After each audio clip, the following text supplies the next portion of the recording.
Hello बच्चों, तो हम आ गए आज फिर से एक नया सब्जेक्ट लेकर के, भूगोल। क्लास 10th का भूगोल। और भूगोल से वे सभी प्रश्न जो आपके बोर्ड एग्जाम, क्लास 10th के बोर्ड एग्जाम के लिए इम्पोर्टेंट है, वे सभी प्रश्न हम आपको बताएंगे। आज की क्लास में हम भूगोल का पहला चैप्टर संसाधन से लिए हैं। तो संसाधन का पहला प्रश्न क्या है? संसाधन। संसाधन चैप्टर का भी नाम है और संसाधन क्या है वो प्रश्न भी है।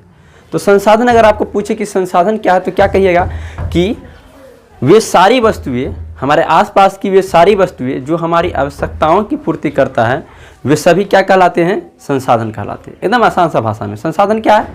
तो हमारे आसपास की वे सभी वस्तुएं जो हमारी आवश्यकताओं की पूर्ति करता है, हमारी ज़रूरतों को पूर्ति करता है, वे सभी संसाधन कहलाता है। तो आप आसपास तो बहुत सारे चीज़ देखते हैं, ये बोर्ड देखते हैं, ये सारा मार्कर, ये जितना कुर्सी टेबल बेंच पेड़ पौधे, ये सभी क्या है? संसाधन है। मानव भी एक प्रकार का संसाधन है। तो हमारे ज़रूरत को जो पूरा करता है वे सभी क्या कहलाते हैं? संसाधन कहलाते हैं। तो इस प्रकार से इस प्रश्न का उत्तर हम लिख देंगे। अब दूसरा प्रश्न क्या है? दूसरा प्रश्न है संभावी और संचित कोश संसाधन में क्या अंतर है? दूसरा प्रश्न है संभावी और संचित कोश संसाधन में क्या अंतर है? तो हम क्या लिखेंगे इसमें? संभावी और संचित कोश संसाधन क्या होता है, ये प्रश्न से ही हम उत्तर रखेंगे। प्रश्न क्या कर रहा है? संभावी और संचित कोश संसाधन में क्या अंतर है? तो संभावी संसाधन वैसा संसाधन जिसको भविष्य में उपयोग में लाने की संभावना हो।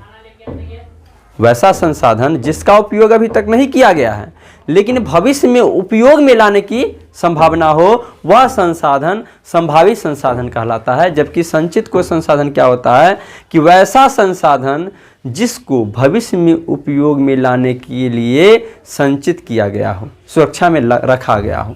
तो ये दोनों प्रश्न का उत्तर हम लिख देंगे। संभावी क्या है? वैसा संसाधन जिसको भविष्य में उपयोग में लाने की संभावना हो।